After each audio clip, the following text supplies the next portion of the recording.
Welcome back to the deep dive. We have a really fascinating stack of material on the table today for you. We really do. It's a dense one. It is. We are looking at literary reviews of Arturo Pérez Reverte's novel, The Club Dumas, right alongside these deep dive cinematic analyses of its film adaptation, The Ninth Gate. Yeah, and to contextualize all of this, we're pulling from some incredibly dense scholarly essays on Gnostic history and the medieval tarot. Which is a wild combination. It's a remarkable collection of material, honestly, because it demands that we look at a really familiar story through a completely different lens. Right. And to set that lens, I want you listening to imagine for a second that you were walking into an escape room. Oh, that's a perfect way to look at it. Right. Because there's this moment of immediate, heightened awareness. The door clicks shut behind you, and suddenly the mundane world just vanishes. You start looking at completely normal bookshelves, but you're thinking, is that mismatched sock on the floor a clue? Exactly. Why is that painting slightly crooked?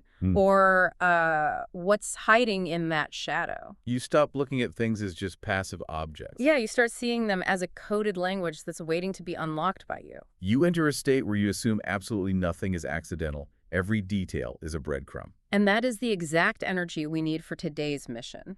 Because on the surface, this narrative is a classic thriller about this cynical, mercenary book detective named Dean Corso. Right. He's hired by a wealthy, incredibly arrogant collector, Boris Balkan, to authenticate a 17th century satanic text called The Nine Gates of the Kingdom of Shadows. But, and this is the key, we are completely abandoning that surface-level plot today. Yes, we are not here to talk about summoning the devil. Not at all. Today, we are going to decode the story's visual symbols, compare its mysterious engravings to the tarot, and explore a truly mind-bending theory. Which is that the nine gates are actually a coded method for profound ego dissolution. Which just blows my mind. So where do we even start with that?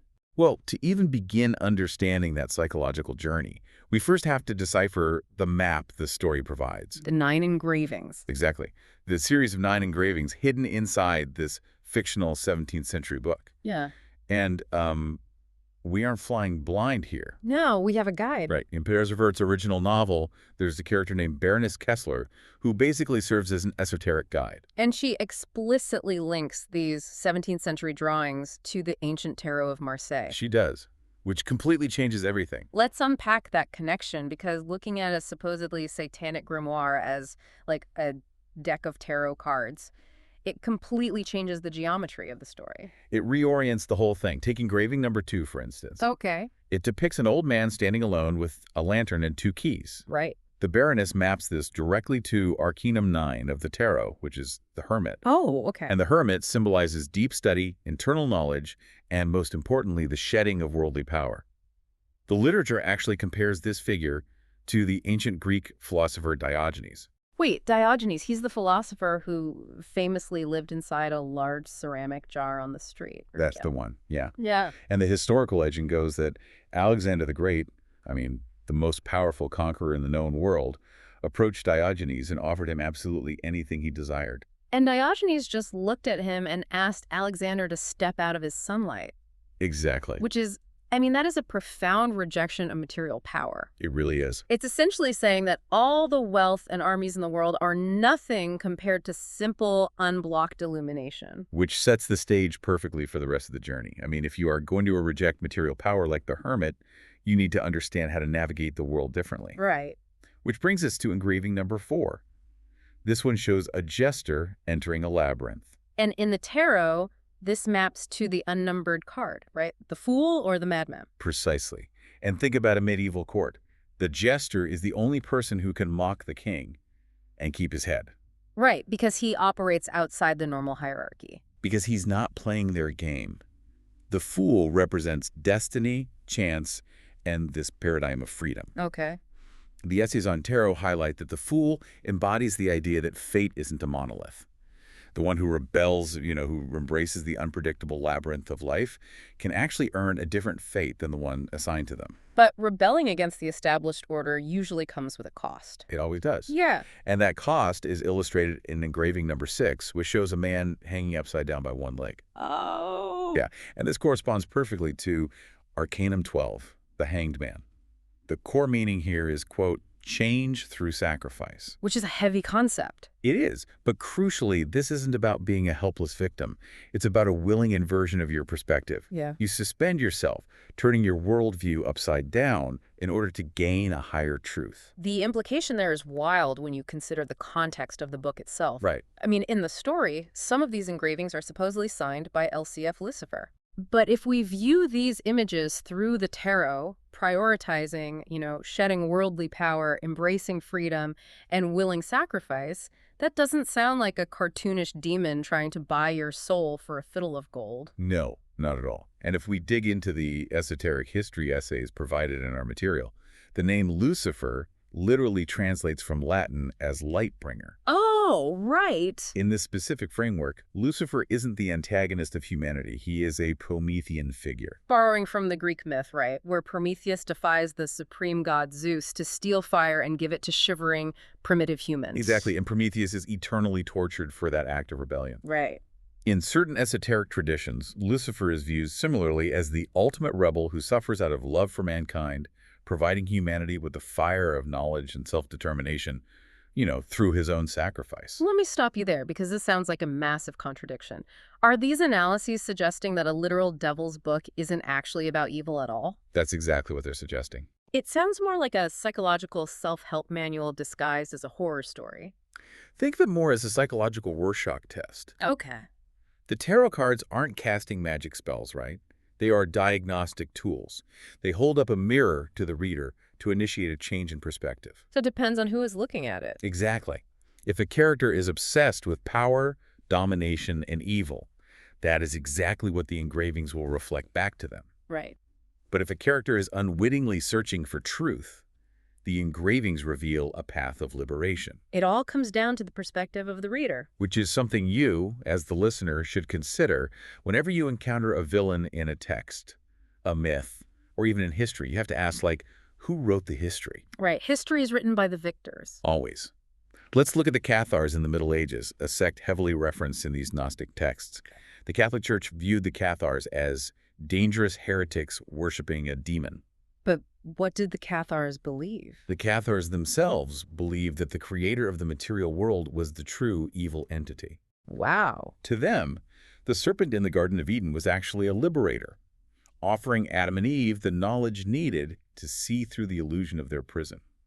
That completely upends the board. I mean, the victors define the symbols. They do. And what's brilliant about the film and the novel is that they don't just leave this psychological mirror on the page. No, it bleeds into everything. Right. They extend this coded visual puzzle into the very fabric of the world the characters are walking around in. The secrets are hiding in plain sight. The environment itself becomes a text to be read. Yeah. And perhaps the most mysterious element of that text is the character known only as the girl. Yes. The girl with the green eyes who just sort of appears out of nowhere and acts as this, supernatural bodyguard for Corso. Yeah, she's fascinating. The literary and film critiques debate her true nature extensively. Is she a guardian angel? Or is she the whore of Babylon from the Book of Revelation? Yeah. Which, in this inverted context, would actually make her a transgressive liberator. Wait, really? Yeah. Or, is she Sophia, the Gnostic embodiment of divine wisdom who was tragically trapped in the material world? Whatever her specific label is, the visual tells the filmmakers used to describe her are just incredible. Oh, the details are amazing. One of the cinematic analyses points out a brilliant staging choice early on. Oh, at the lecture. Yes. When the wealthy collector, Boris Balkan, is giving his rare book lecture, the camera deliberately pans across the audience. Right. And everyone in the room has their hands visible. Some are taking notes, some are resting them on the chairs. But the girl keeps her hands buried deep in her coat pockets. It's an intentional isolation technique. Totally. The film essays argue that in the visual language of this universe, concealing your hands is a symbol of the supernatural. Oh, wow. It signifies an entity that operates outside the normal human realm. And that tracks with the rest of the story, too. It does, because this is subtly reinforced later when we meet Baroness Kessler. Right, the Baroness. She also hides her missing right hand, which the text implies is the physical price she paid for her own supernatural encounter during her youth. So hidden hands equal a hidden nature. Exactly. But, the detail from the film analysis that I found most fascinating, and this sounds completely absurd, was her socks. Oh, the mismatched socks, yes. The camera catches that she wears mismatched socks, one light, one dark. It is a phenomenal detail when viewed through a Gnostic lens. Why is that? Because in Gnostic philosophy, the material world is defined by a strict, suffocating duality. Everything is categorized into neat, opposing boxes, right? Like light and shadow. Light and shadow, good and evil, male and female, spirit and flesh. I mean, the human brain desperately wants to organize the world into clean binaries. It makes us feel safe. But the girl's mismatched socks visually declare that she is not bound by that human duality. Right. She walks between the worlds. She playfully disrupts the polarity. Because she doesn't belong to the material world. Exactly. She doesn't need symmetry because she transcends the rules of the material trap altogether.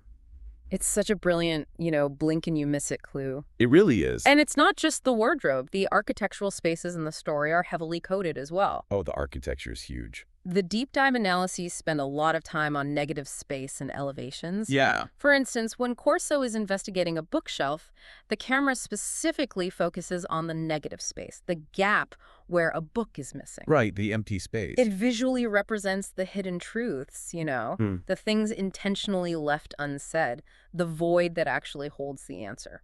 And that concept of spatial coding ties perfectly into how the characters are physically positioned in the world, which reflects their moral state. The elevations are so telling. They really are. The sources point out that the more corrupt, arrogant, and ego-driven a character is, the higher up they live in the physical world. Right, like Boris Balkan. Exactly. Yeah.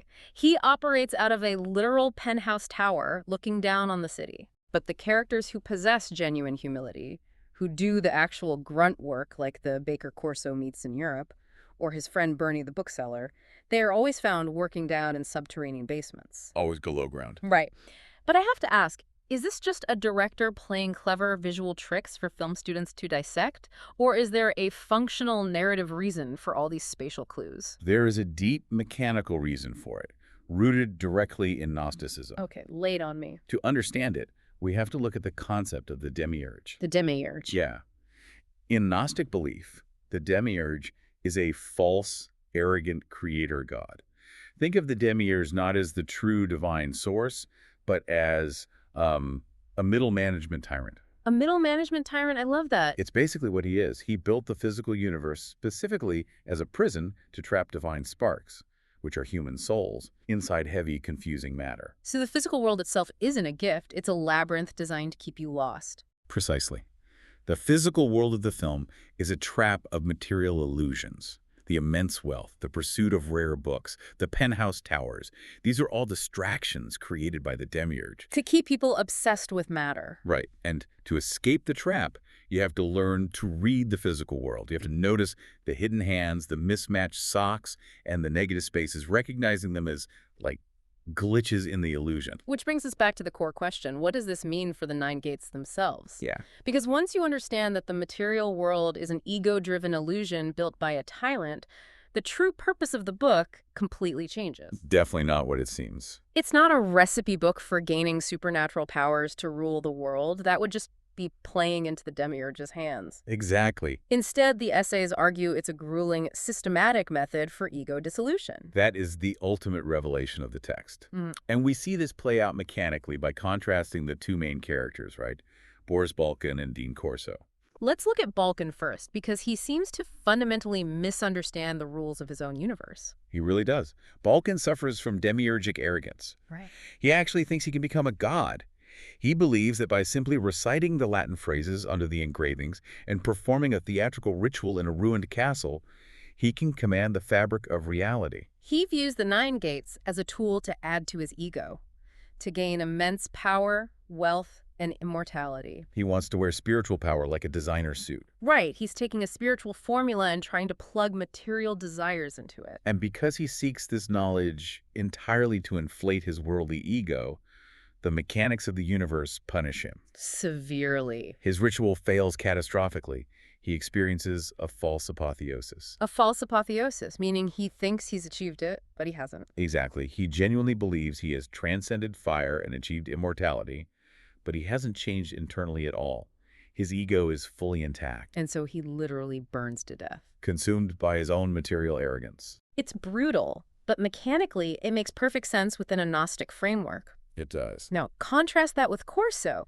Corso's journey is this incredible, agonizing anti-hero detox. Oh, detox is the perfect word for it. The literary reviews map out how Corso doesn't just sit in a tower and read the book in a controlled environment. Right. He gets dragged out into the chaos of the world, and he actually lives the engravings. He is forced to physically embody the archetypes of the tarot map we discussed earlier. Let's track that because it's fascinating. Okay. Engraving 3 shows a traveler facing danger from above with an archer shooting at him.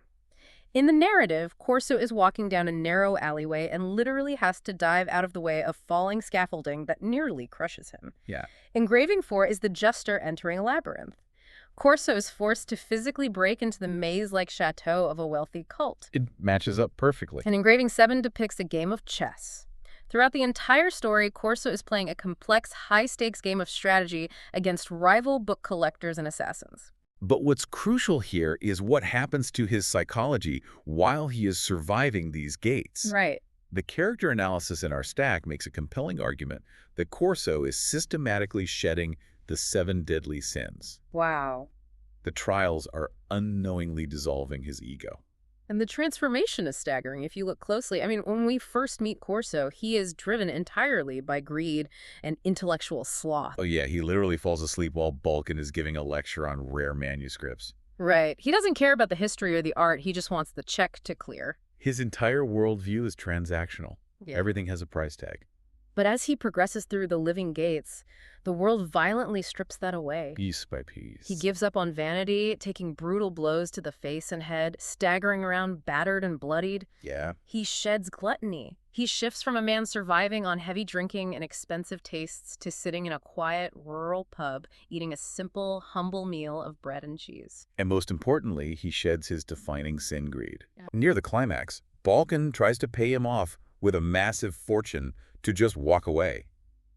And Corso, who is now completely detached from material wealth, just leaves the money behind. He is systematically unbecoming the man he was. It's less like putting on armor for a battle, and much more like passing through a spiritual metal detector. Oh, that's a great analogy. You cannot step through the final gate until you empty your pockets of all this heavy, worldly ego. And Balkan tries to walk through carrying a mountain of gold and pride, and he sets off the alarms. Exactly, while Corso gets battered until his pockets are completely empty, leaving nothing but quiet illumination. That is a profound mirror to hold up to your own life. It really makes you think. I mean, for you listening, when you pursue knowledge, success, or advancement in your own field, how are you operating? Are you acting like Balkan? Are you trying to accumulate prestige, secret knowledge, or wealth to elevate your ego? To build your own penthouse tower and dominate others. Right. Or are you willing, like Corso, to let the journey itself strip away your false, constructed self? The Gnostic texts suggest that true initiation isn't about gaining something new. It's about losing everything that isn't authentically you. That reframes the entire human experience, let alone how you watch a film or read a thriller. It totally upends the whole thing. Yeah. So let's recap the terrain we've covered today. We've covered a lot. We started with a stack of sources about a seemingly straightforward, rare book mystery. Right. We decoded the hidden tarot meanings behind the 17th century engravings, showing how they prioritize sacrifice over power. Yeah. We unlocked the visual Easter eggs, the hidden hands, the mismatched socks, the negative space that reveal the world as a material trap. And ultimately, we realized that underneath the guise of a satanic detective story, we were looking at a masterclass in Gnostic ego dissolution. It is a remarkable synthesis of esoteric philosophy and narrative structure. Truly. But before we finish, there is one final mind-bending thought from the historical essays that completely flips the central premise of the story on its head. Well, let's hear it. It has to do with the actual title of the fictional book, The 9 Doors of the Kingdom of Shadows. The book everyone is willing to kill for. Right.